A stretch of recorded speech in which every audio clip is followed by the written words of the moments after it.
So I spent about the first 13 months not sleeping. Oh my God. And always having to, rock her, hold her, nurse her, all the things. And at her 1 year check, I was basically like, listen, what else do I need to do to get this child to go to sleep? Right. I'm at a loss. I've read all the books. I've, done all the tricks. Like nothing is helping me and I'm dying. Hi, guys. I'm your host, Megan Van Diepender, and this is the Empowerhood Podcast. I am so happy to have you here. Motherhood is hard, and we are going to talk about all of the hard things that just are not talked about enough. So buckle up and enjoy this episode. Cool. Hi, Chastity. How are you? I'm great. How are you? I'm doing really well. Thank you so much for being here. Thank you so much for having me. I'm super, super excited to chat with you today. Yeah, me too. So everyone listening, we have Chastity Van Pelt here with us today, and she is a nurse practitioner and also a pediatric sleep consultant. So we are going to be talking a little bit about children's sleep, sleep for the mamas, and also Chastity's personal experience that she had with sleep difficulties with her own children. So Chastity, before you hop into your experience, why don't you tell us a little bit about you? Who is Chastity? So I guess first and foremost, I'm a mom to two little girls, Rona and Malia. And they literally just turned 3 and 5 a month apart. So wow. That time flew by. So that's kind of like my most fulfilling role. But my background in terms of my career, I have been a board certified family nurse practitioner since 2008. All of my experience has been in bone marrow transplant. And I've worked in adult and pediatric bone marrow transplant, both in the outpatient setting and in the inpatient setting, which was a super fulfilling career prior to children. And I am also a certified or SleepSense certified sleep consultant. And I am the founder of Bliss Pediatric Sleep Support, which is a business I created to help provide sleep education, sleep support, and sleep training to families with children newborn through age 12. So that's just a little bit about me and my medical background, I guess, in addition to my sleep. Yeah, that's awesome. So Chastity and I went to school together. We were both certified sleep consultants. It was really fun. And I know this is how I learned about you having difficulties with your own children. So I would love to hear about your experience with that, because I know I had my own too. So it just I love hearing about it because it just puts it out there that you're not alone, because in that time it's so dark, when you're not getting sleep and your child is not sleeping. So it's so nice to hear these stories and know that there's a way out, right? Yeah, absolutely. So, I was probably a little bit fooled by my first daughter because she was just a wonderful sleeper. Right off the bat. She always the biggest thing with her was she wasn't really gaining that much weight, so I always had to wake her. I had to always wake her in the middle of the night through month 4. Okay. So that was kind of where I struggled in terms of that interrupted sleep with her. But once I was able to not have to wake her for feeds, she did really well. She needed little tips, along the way that you read, like, oh, put the baby down awake, like all that stuff worked for her. So when I found out I was pregnant, with my second daughter, I was really excited because I'm like, okay, she's a girl. I already had a girl. This is going to be easy breezy. Yeah. And she came out with a completely different personality, which is not uncommon as I talk to people, but it's not something that I was necessarily prepared for going into it. And unfortunately, she really was not a good sleeper from the get-go. She always required a lot of rocking, bouncing, walking, was using pacifier. I tried a lot of the same tricks that I used on my daughter Rona, and they would just not work.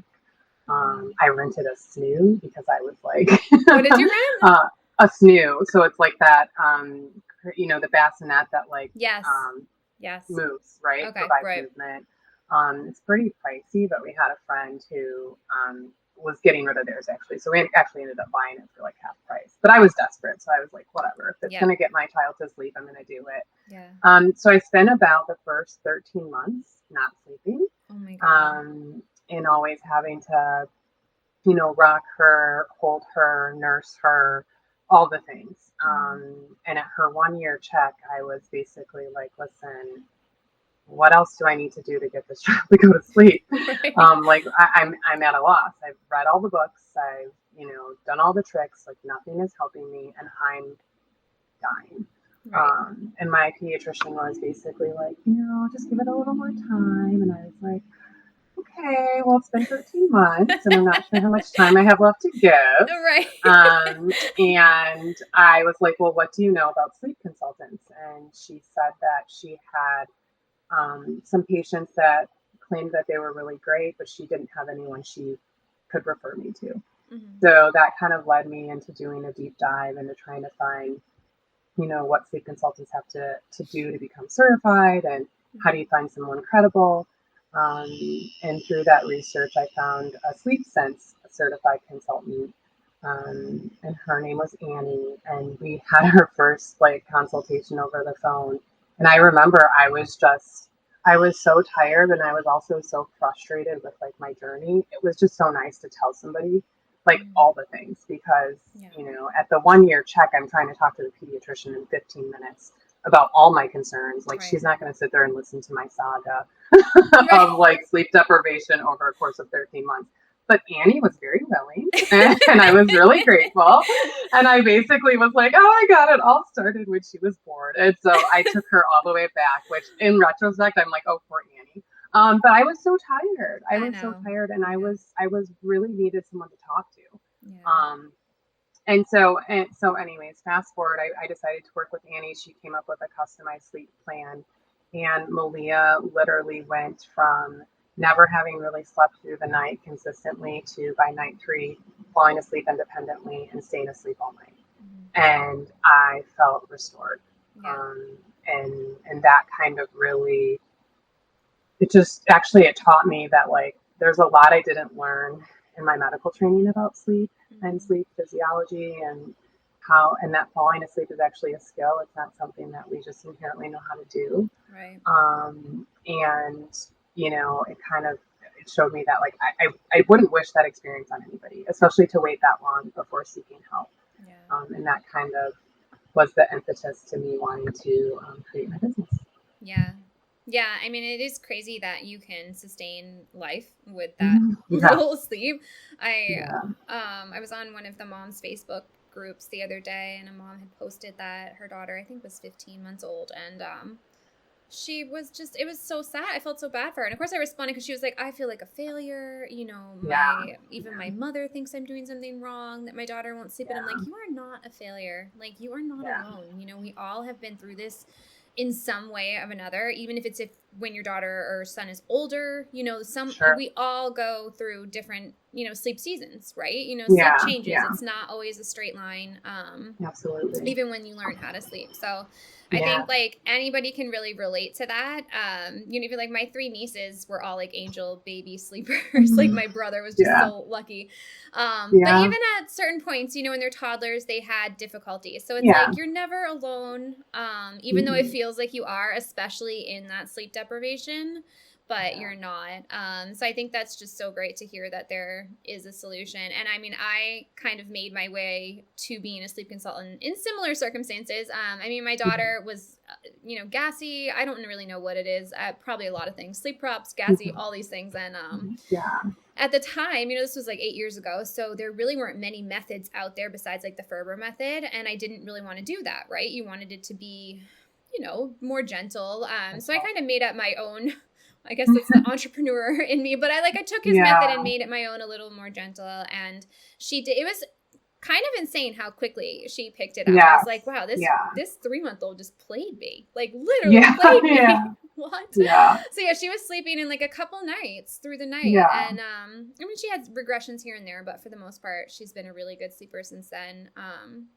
But yeah, I think there's always solutions, even if you think they're not. And I think there's a lot of support out there nowadays, more than ever. So that's really great. Now, I mean, so this brought you to your new business. Now, how do you love spreading the word about sleep and like education? Like, how do you get your knowledge out there to help others? So it's really interesting. One of the reasons I fell in love and stayed in bone marrow transplant so long was because I was drawn to the science, and I felt like I was on like the cutting edge of medicine. And I'm like, I can't believe we take someone else's, entire immune system and blood system and put it in another person and cure their cancer. And so when I had to take a step away from my career, I chose to. I shouldn't say I had to. I made a conscious choice to be a full-time mom. I have always kind of wondered what I was going to find that would be as interesting. As a family nurse practitioner, I can work in, family practice office, pediatric office. I could do any of those things, but nothing really spoke to me. And I really wanted to find something that would be worth leaving my kids or taking time away from my kids for. And when I stumbled upon sleep through my own experience, and I saw, I saw the sleep. I really hate to say sleep training because I don't think it's sleep training, but I really saw how sleep support changed my life. I became so interested, and then I started like digging into the physiology of sleep, and I was just astounded that I didn't learn this as a nurse practitioner. We really often focus on health promoting and disease prevention behaviors, and a lot of that is diet and exercise, but no one really gets into sleep. And so as I've done my own just kind of personal investigation and going to the literature and looking at the data, that's what's really excited me, is like the science of sleep and all the cool things that happen that during a time where we think our body's not doing anything. And it's really doing a lot of work. And so my kind of passion, or what I've been really drawn to in terms of getting the word out there, is just like really reaching out to the medical community and going to pediatric offices. I mean, I went to my own office and I presented to the physicians and nurse practitioners there. Here in Virginia, where I live, I'm involved in the Virginia Council of Nurse Practitioners, and I go to their meetings quite often. And I'm like, as soon as I started my business, I'm like, listen, this is what I'm doing. And did you guys know all these things that happen during sleep? And they're like, oh my God, this is fascinating. So I found like a new passion, which has been really cool. But yeah, my approach has really been just trying to educate families and my colleagues on the physiological changes that happen during sleep, and the importance of it, because I think it's often looked at as just like, if you get it, oh, you're lucky, but like, don't worry, you don't need that much. And I think that's just a cultural thing. Actually, definitely. Like, work more, rest less. Right. I don't know where that came from, though. Like, why over so many years? I mean, I know like sleep research is relatively new. I mean, it's definitely getting more well known, like how important rest is, that it's not, something that you can pick and choose to do. It's actually like a necessity. Your body needs it. But I do think like in our society, especially in America, for some reason, like, that sleep when you're dead thing is just... it's just ingrained in our brains, and I don't understand it. And I think like you really have to get the good quality sleep to understand it, and then once you have that good quality sleep, you're like, wow, what a difference this has made, in my life. Or you have to become a parent and lose, the sleep that you had to really like appreciate it for what it is. But I think you're right. Like, with people don't understand what actually happens during sleep. And I like, I don't know if I'm just like a geek, but like, I love talking about it, and I love tracking it. I love seeing what my body is doing, while it's sleeping. I mean, I'm a health coach also, and I always recommend tracking your sleep because it's just so cool to see. It's like a little like inside health coach that you're like, you're looking and you're like, oh, well, my body didn't get enough REM last night, and that's why my brain feels the way it does today. Or like my muscles are sore because I barely got any deep sleep because I only slept for 5 hours or whatnot. It makes so much sense when you see the data and the evidence. And I just love that. And for children, you can't really do that, but it's also like you see it in their actions, right? Do you find that? It's like, oh gosh, a lot of people will be like, well, my child has meltdowns and behavior issues and ADHD or like, all these things. And it's like, well, how do they sleep? and then they Yeah. start sleeping better, and these things start to, you know, resolve, or you see like Yeah. an improvement in them. Yeah. So I think children, like, as important as it is for adults and for children to sleep, I think you just see it in a little different way with children. Absolutely. Yeah. What are like the things that, so children sleep, obviously they're growing. Like, what are your top things that you tell parents, like, why to prioritize sleep for children? Yeah, so I love to start off any of the consultations that I have with parents when I'm presenting the sleep plan. I always start with like sleep education because I mean that just goes back to any behavior change you're going to make, right? You want to know the why, you want to understand why you're doing that, and when you're doing that with parents or you're doing that with people in general, you get more investment from them when they really understand why they're doing the things that they're doing. So a lot of the beginning of my consultation focuses on that education, and I really try to hit home. There's data that shows us that when children are not sleeping well, it impairs their cognitive development, it impacts their mood regulation, it can contribute to attention and learning issues. And then, not to mention just the health benefit of restorative sleep, it has a huge impact on metabolic and immune function. And so, and these are not things we're making up, right? The science shows us that this is what is happening. Right. But I don't think that we hear that when we go to the pediatric office, right? With our newborn or our 1-year-old or even our 10-year-old.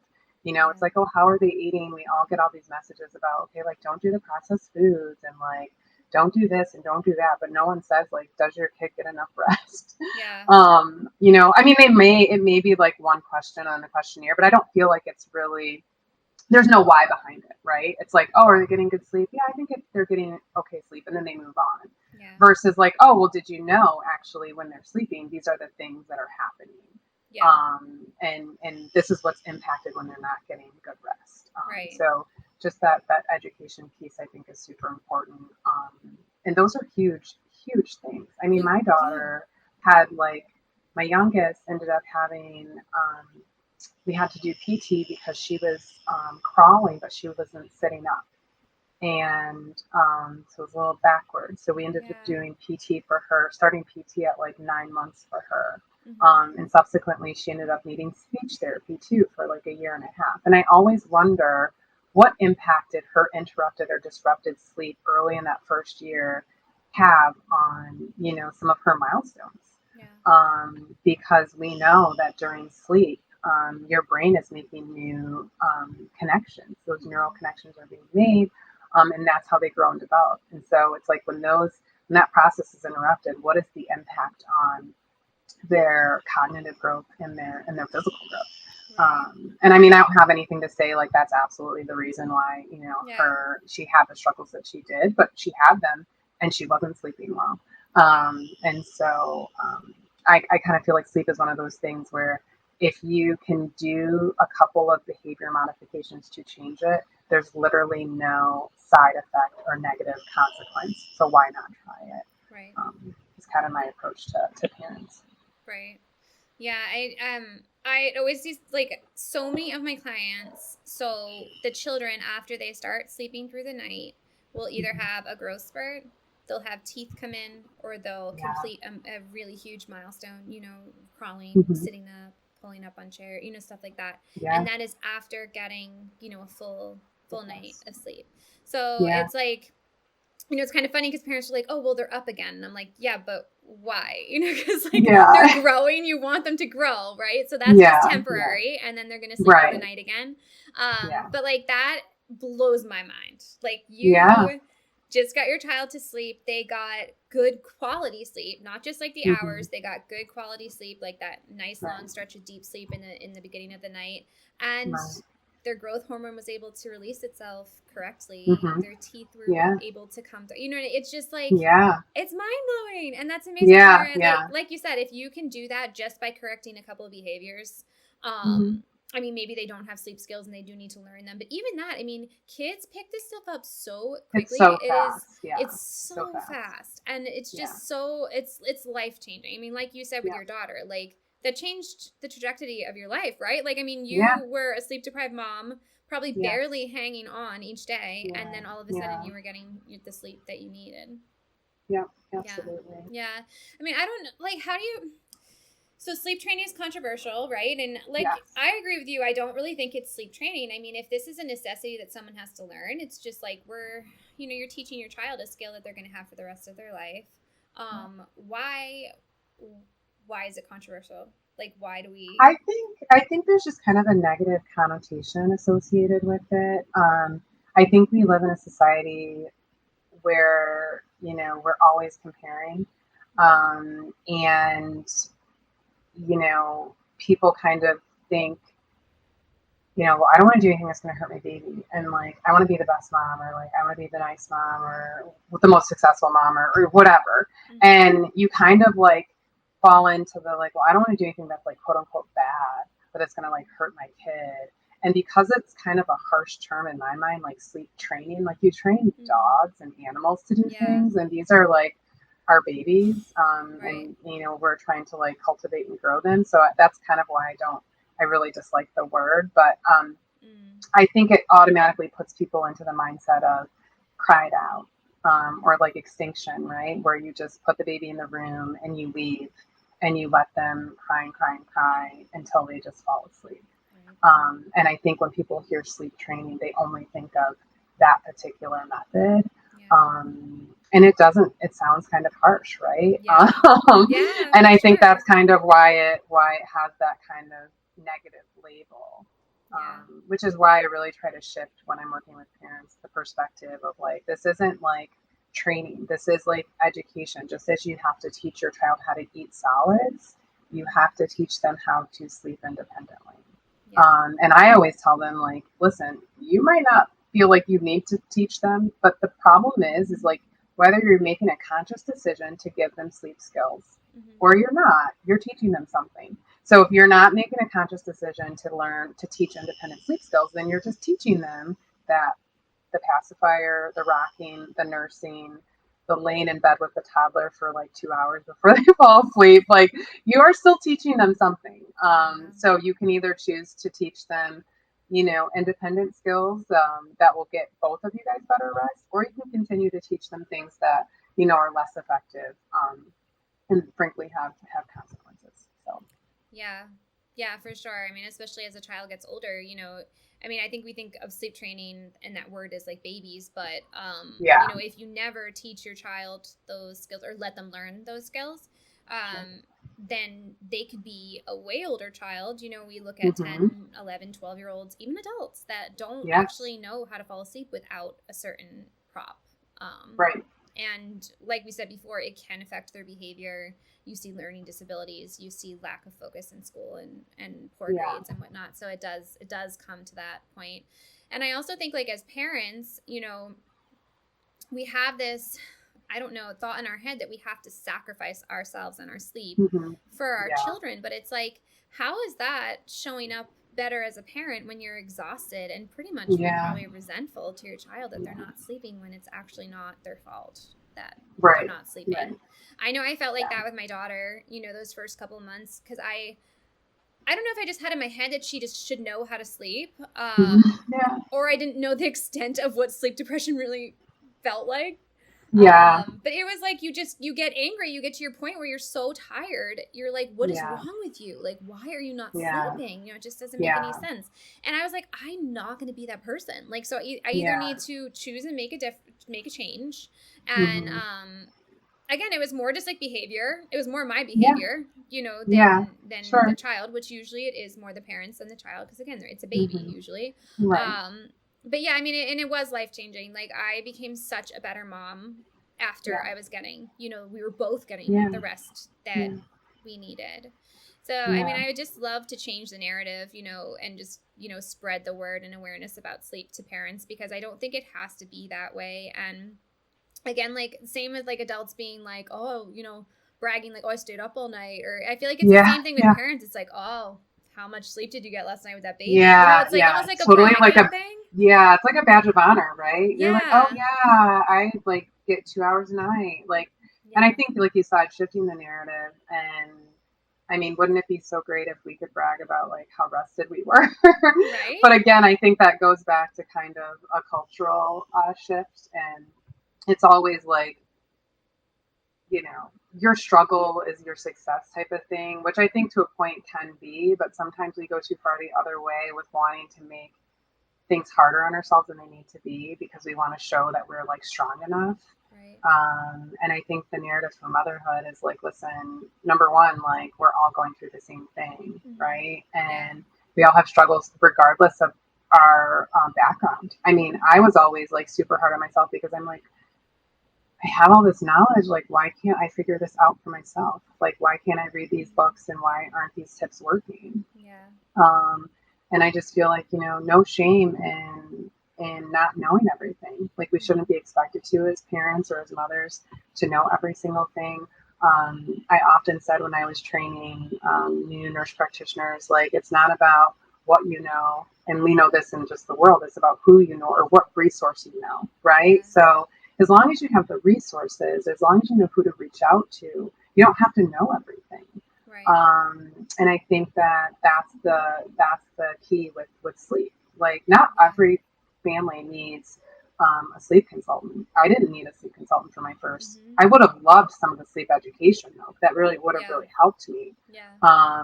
But you may hit a point where you do need some help, and you shouldn't have to like spend sleepless nights trying to figure out how to do it. I was so exhausted.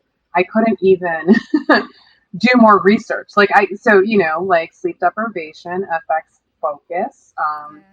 I was, I didn't have that attention left in me. I felt like I had no gas in my tank to even do the research I needed to make any adjustments in, my behavior or her bedtime routine because I just was tapped out.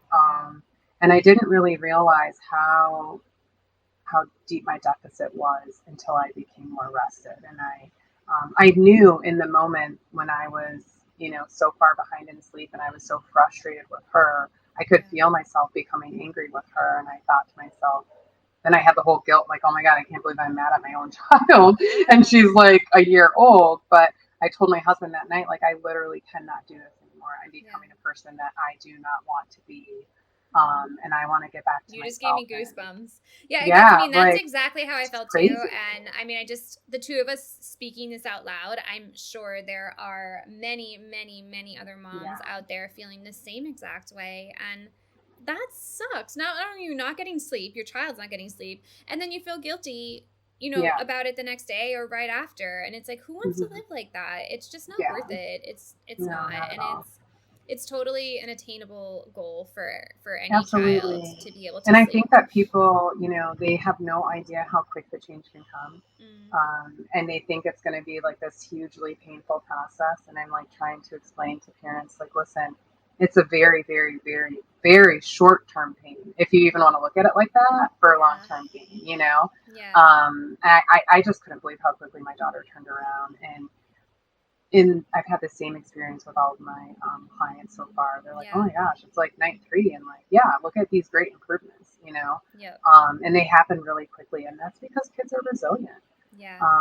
They're super resilient. They're super smart. They catch on. And, I kind of feel like you can, like I said, you can make the choice to like consciously educate them or give them the guidance that they need, or you can kind of unconsciously teach them poor habits that really won't serve them later down the line. So yeah, for sure. One way or another, you have to do it. Right. Well, and I always keep in my head too. I'm like, you might be doing a hard thing now, but like think of all the hard things that you're gonna have to do in the future too. So this is really like you're helping yourself out for the future.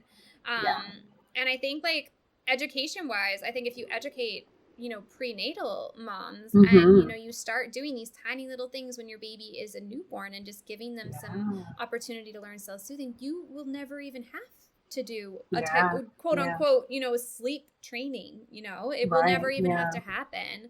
So I feel like that education for new moms, whether it be coming from us going through OBs or midwives or whatnot, I think that's really huge and can just prevent a battle from happening where you are frustrated with your child and you're not sleeping. I'm not saying you're not going to have sleepless nights. Obviously kids have to eat, when they're that little, but if you're giving them the opportunity to learn these skills without ever having to go through, a quote unquote sleep consultant type of customized plan, you just take a lot of the work out of it. It's just natural. They just naturally learn how to sleep. I think that our, I know when I was a new mom, I never wanted my daughter to cry, right? So I never let her cry. And I can't remember what book we read in school, but it was like one of the books, and she was like, a child crying is their voice. And if you mute this voice and you're always muting this voice, they never know how to speak and they don't know what to tell you. And I love that analogy of it because it's just like, that makes so much sense. They're just talking, right? I mean, they are telling us their needs. And if you learn there's certain cries and whatnot, you know what to look for and that they're not in pain. They're just talking. And especially when you're doing a hard thing, they're going to tell you, right? I mean, I talk about it when I'm doing a hard thing, so it just makes so much sense. So I just love that. And now it's really changed my perspective. Like, I feel like people panic as soon as a baby cries. And I'm like, oh, what are you saying? Listen in and just see like what you're saying. It sounds kind of crazy, but no, it's so true though. And like, how beneficial would that be for like a new parent? I wish somebody would have told me, and I mean, maybe this is another group of people that would be worthwhile reaching out to, but like lactation consultants, right? Like, I mean, my daughter also had trouble with feeding in her latch, and I felt like I was constantly nursing her and I couldn't figure out. They're like, well, maybe she's not getting a good feed or a full feed, and she's not, nursing long enough to get the hind milk and yada, yada, yada. So I kept offering, breast milk and offering her to nurse. And no one ever once said to me, like, maybe she's exhausted. Have you tried to put her down? And I'm like, oh, like light bulb. In retrospect, as I've learned, I'm like, what do you mean? Like, okay, I'm not, and I want to make this clear. I would never say don't feed your child. The baby needs to eat. But if you literally fed the baby, like within the last 30 to 45 minutes and they're like screaming, maybe we don't jump to putting them back to the breast right away. Maybe we try to, get them to drift off into sleep to see if they're exhausted. I had no idea about like wake windows. Oh my God, that any was of that stuff. Amazing. I'm like mind blown. I'm like, you could have changed my life. Like perhaps had I attached, or used some of that knowledge early on, I wouldn't have had 13 months of sleepless nights, right? But I basically taught her that just to keep eating, like you need to feed to sleep. I mean, because they were telling me she's hungry. So common. I know I did that. I think that's whenever a baby cries, you instantly think, okay, they're hungry. But like you said, it's like we're overfeeding and then they have problems sleeping because we're not putting them down to sleep and then their belly is too full. Yeah. I mean, wake windows are amazing. For everyone out there that doesn't know what a wake window is, it's how much time your baby can tolerate being awake before they need to go back to sleep. And especially when they're little, it can be as short as a half an hour to 45 minutes.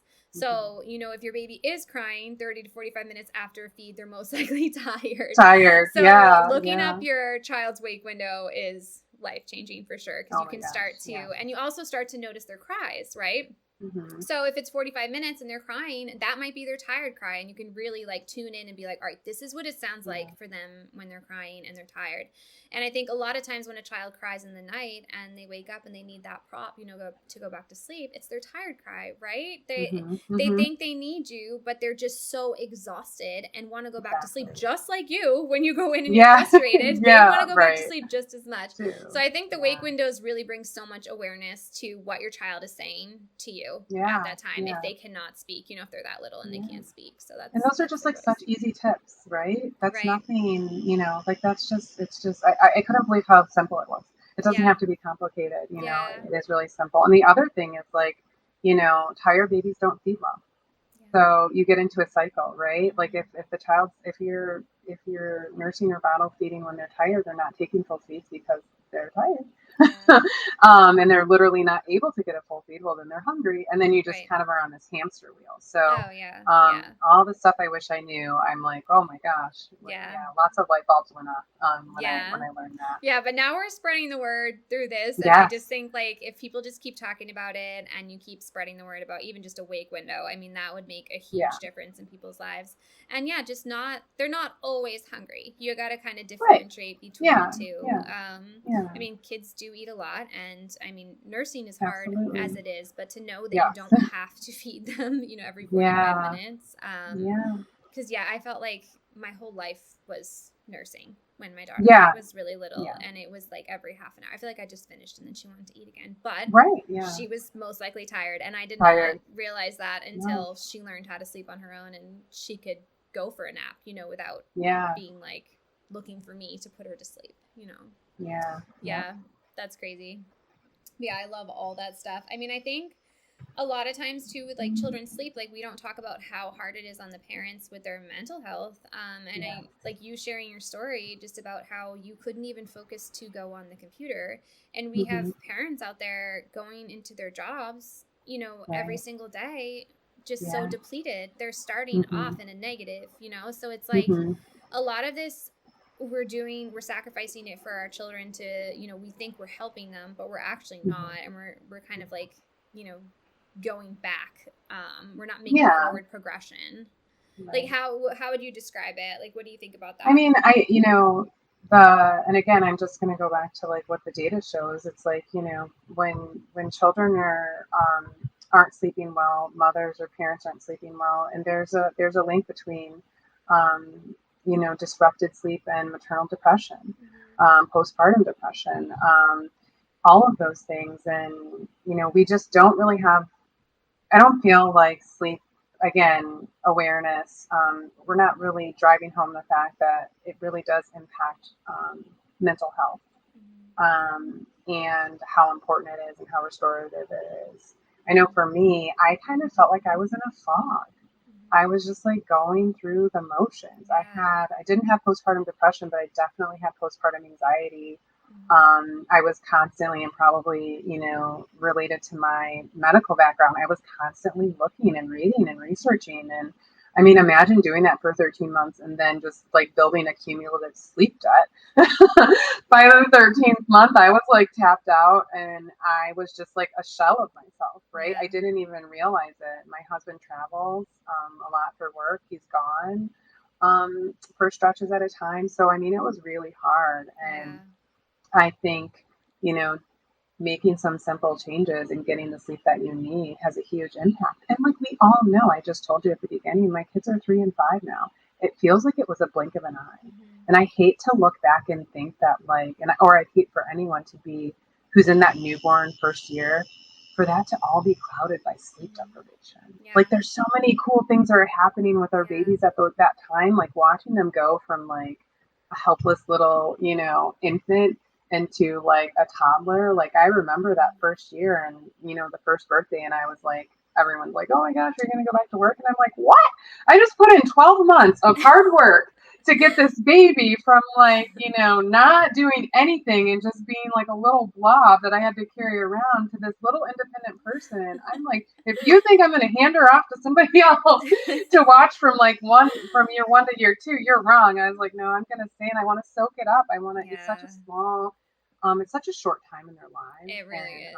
I was really just thinking like for anyone out there suffering, for sleep deprivation to be like your main memory of that short time when there's so many cool changes to be a part of and to watch and grow. It's just like, it's heartbreaking. I wouldn't wish that on anybody. I mean, I definitely think back of those first 3 months, and I feel like I have so many regrets because like I was so tired. All I could focus on was how tired I was.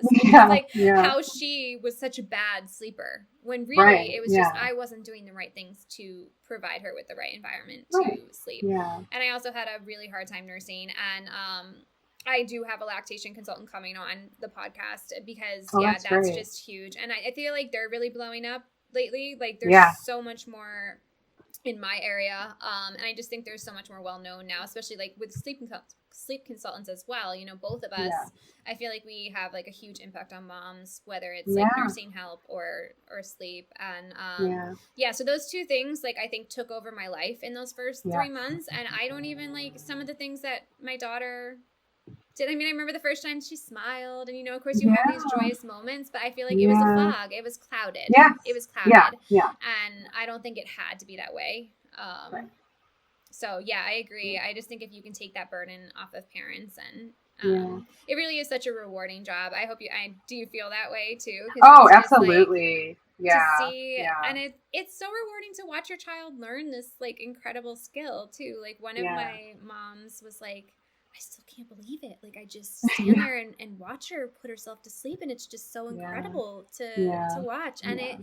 it really is, like, I just gave myself goosebumps because it's just such a Yeah. cool natural thing that they are Yeah. so capable of doing, and we just have to Yeah. give them the chance. You just need an opportunity. Yeah, just Um, need that and I opportunity. and just like to backtrack really quick, because I think I want to just add this in terms of what impact it has on moms, not just like moms, but dads too, Mm-hmm. and the parental relationship, right? Mm-hmm. Like disrupted sleep, and you're not getting that time together that you need.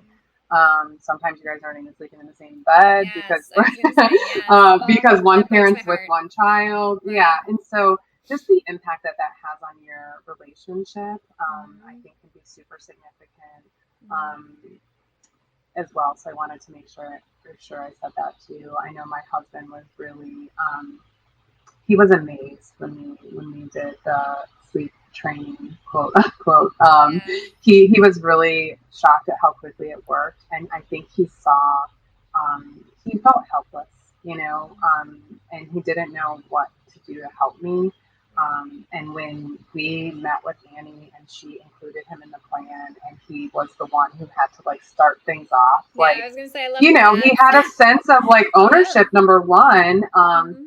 And he was super excited because like after the first couple of nights she was doing, she Mm-hmm. was sleeping independently, and he was Yeah. part of that. And so he got that buy-in. Yeah. And now he's like, he's my number one sleep supporter. Like he's always like, well, we got to keep the girls on a schedule. Yeah. Chas has her schedule, and their sleep is really important. So so he's in it. Yeah. And I don't Yeah. feel like it's me alone. And I think that's been another rewarding thing. I think working with families is seeing. Yeah.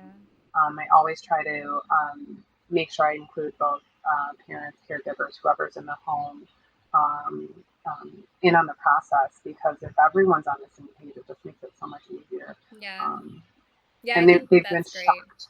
I Yeah, think it's so good to include the partner, the dad. I mean, I think it gives them a job too, since if they're not nursing, I mean, if they right. are using formula, it's a little bit easier for the dad to be involved. But Mhm. I think it's also great for the mom to let them take control too. I think it's Yeah, hard for us moms to let go. Like I know my husband helped yeah. when we did the, sleep work with my daughter, and the kids just respond so well to Oh it. gosh, But yeah, it also like it really gives the dads, a purpose and get to know the little yeah, one too, yeah, in the same way that the mom has already, has that connection with the child. So I think it's really yeah. big. I definitely felt a great sense of relief. I was like, okay, it's not just on me. Right. Well, I When think I was women like, have I so had much a third pressure. party telling him like, you have got to do this, and I was like, Yeah. it's not even me saying it, like it's Annie, Right. and she said you have to do it, and he's like, I'm all in. So I mean, Yeah. it was really great, and Yeah. for that matter, like grandparents. I had clients whose the grandmother was a little like not buying into the plan, not believing that it was going to work. Yeah. And I've had them have a complete turnaround as well once they Yeah. see how quickly the changes come. Um, Yeah. and I guess we should also say that, like, you don't need to have a partner to do this work. Yeah. I had a mom, actually, one of my clients was a 7-year-old, and the mom was a widow. And so we were dealing with the grief aspect Mm. in addition to the sleep. And, they were completely successful, and she did it on her own. So for anyone out there, you don't have to have a second person with you to accomplish the same goal. You can get Yeah. released the Yeah. same way, Absolutely. and it can still work. So I just Yeah. wanted to make sure we covered that too. Yeah, I think that's great to include that because you're totally right. You can definitely do it on your own. I mean, what can you tell parents, going through sleep difficulties right now? Would be your top tip? I guess my top tip for most parents is like early bedtime. Mm-hmm. I think that's a really easy thing for everyone to shift. Mm-hmm. And bedtime somewhere between 7, 8 at the latest. Mm-hmm. For most kids, I'd say 5 and under is probably appropriate. Mm-hmm. And so if you're kind of lost on where to start or what to do or what's one change you could make today, I would say early bedtime. And I think, part of the thing that people don't realize about sleep is, a lot of what we do as sleep consultants is trying to take advantage of the windows of time when our bodies are ready to go to sleep. And you can't do that if you wait too late. And, I think it's a big myth, like, keep the child up longer and they'll go to sleep easier or they'll sleep later. That's a huge, huge misconception. And it's the complete opposite. I know my girls missed their naps this weekend because of birthday parties, and I said to one of my friends, well, I'm just going to put them down like between 6:30 and 7. And she's like, what? She's like, then they're going to be up. And I'm like, oh, no. Then they're actually going to sleep till their same wake time of like 7:30, but they'll get, the additional really rest that they strong missed from their biological nap. clocks. And they're tired. They need to go to bed. That always backfired on me, and I love that because nights where we had something going on and my daughter wouldn't get in bed until really late, and I'm like, oh, maybe she'll sleep in, and then nope, she's still up, and it's like, because that's their biological clock, and it's so strong that they still have to wake up then. And adults can have that too, like I wake up without an alarm clock because I practice, and it's like the same thing. You gotta keep that routine, keep it consistent. Like you said, your husband's like, it's gotta be chop like these kids sleep, it's like, we definitely prioritize even our trips around to sleep. It's like, everything is about it. And I think, like, I think that aspect of it, I know for some of my families, maybe a little bit overwhelming. Like, why does the focus, like, everything revolves around the sleep? Like, I've been trying to educate people that it's a short window of time where we really have to make that much consideration, right, into sleeps and schedules. There will become a time where, they can stay up for fireworks and do all the fun things of summer and family time. But we do have to make some adjustments earlier on in their lives to get them on the right track. So it's not forever that we're so tied to the sleep schedule, but we know that, right? Like if you compare the newborn period, like the first 3 months to like a 3-year-old, think about how different life is. Oh my God. Yeah. It definitely has completely to be different. Then. Yeah, I mean, my daughter's almost 8 now, and I mean, we stick to it pretty hardcore, but we were on vacation with a bunch of people, 18 people, and she was with her cousins and whatnot, and, they stayed up late a couple nights against my better judgment, but whatever, you kind of have to go with the flow sometimes, and, she said to me the next day, she's like, Mom, I'm tired, and, like, I just don't, like, my head hurts, like, I'm just tired, I'm like, I know, honey, and it's okay. Like, but that's sometimes you need those moments, especially for a little bit older children, to be like, they're aware of it, right? They're like, wow, I feel so much better when I actually go to bed when Mom thinks I should go to bed, or because it's for a reason. And you'll see as your daughters get older, they question it, and they're like, why is everyone else still awake right now, and I'm going to bed, or it's late outside, and I'm going to bed, and it's like, well, it's for a reason, it's so you can, do all these sports that, you're really good at, and, focus in school and get the good grades. It's really for all of that. So random nights here and there, if you want to go watch the fireworks, I don't want to stay up that late. So I'm like, but you can make exceptions as they get older. Absolutely. I think like 80-20, like 80% of the time, as long as it's the majority of the time you're on schedule doing things the way that you are best for you and your family, you're good. 20% of the time, like there's just things that are outside of our control. We can't be perfect. And I think that idea of like perfectionism too is another thing we struggle with in motherhood.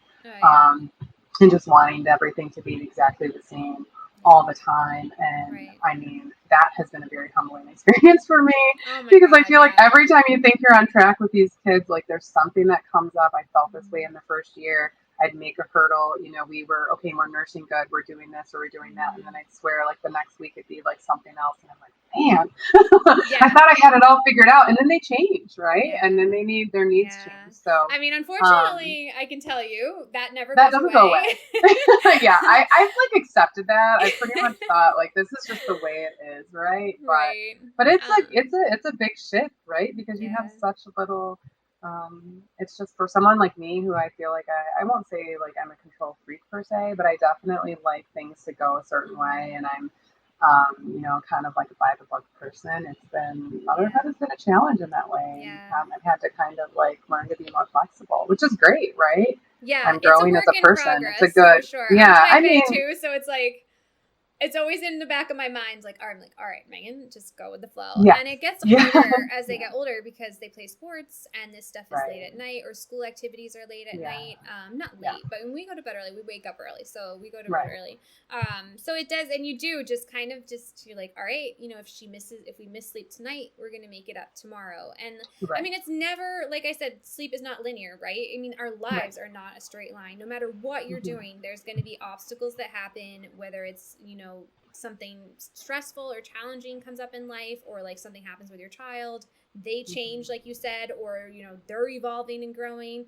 It's just, it's always something. So we just have to be ready for it and know that we can tackle it. I mean, I always tell my parents that I'm working with that, like, you know, as long as you know the foundation and the basics of sleep, you can always revert back to that and help them get back to their, you know, their sleep routine that they had before. You might have to change some of the behavior around it, but they have their sleep skills. That's there. Yeah, and they will fall back on them quickly too. You know, it's like they're gonna fall back in line. They'll get back into their routine.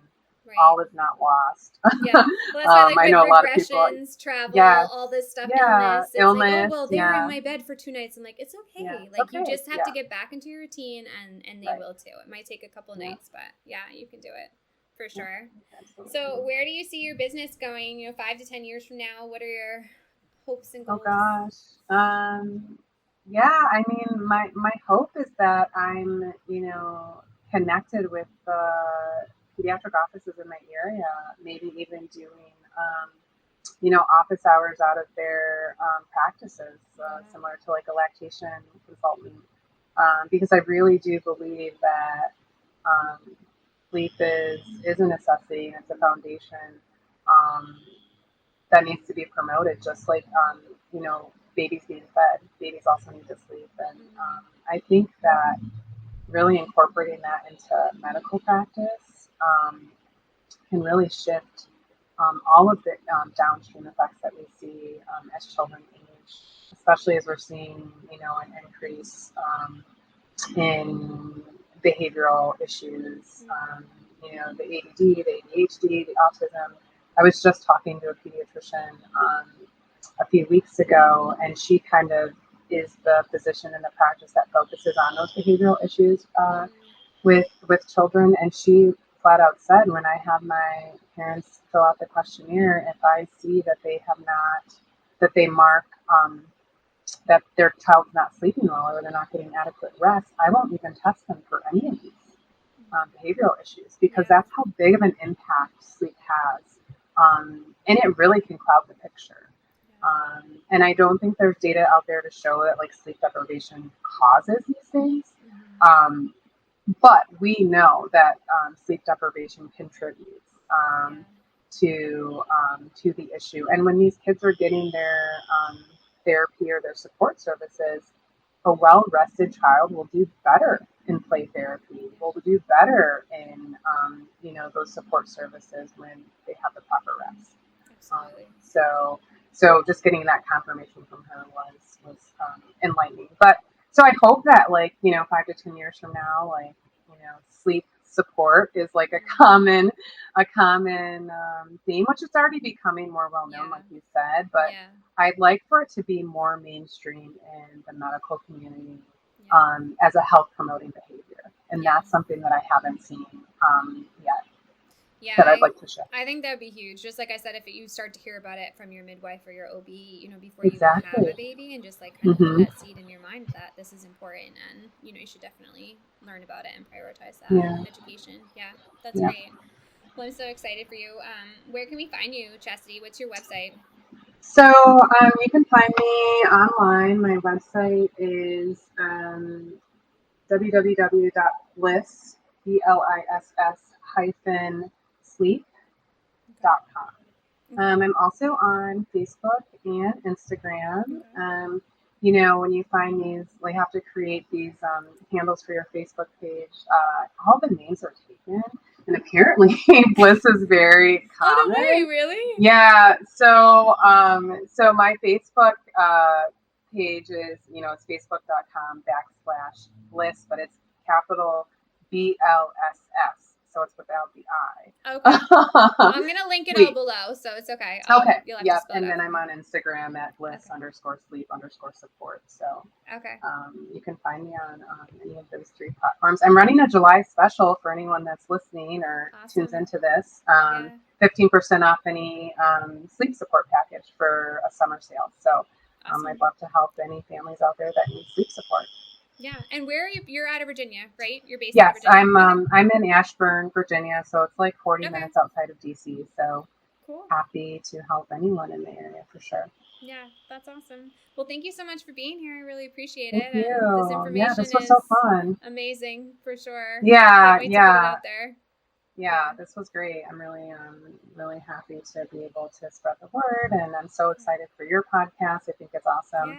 I even love the play on words, the empowerhood. So I think that's so cool, right? Like normalizing motherhood, and kind of letting people know that they're not alone in all the different hurdles that we have to overcome. Yeah, I feel like we talked about 10 million just in this one. Yeah. And there's probably like 10 million more. I know. Well, that's going to keep these topics going, right? I have a lot to talk about, but just content. Knowing you're not alone for sure. It's so uplifting and encouraging to be able to continue to show up every day. Yeah. Yeah. Absolutely. All right. Well, thank you so much, and I'll talk to you soon. Thank you. Sounds good. Have a great day. So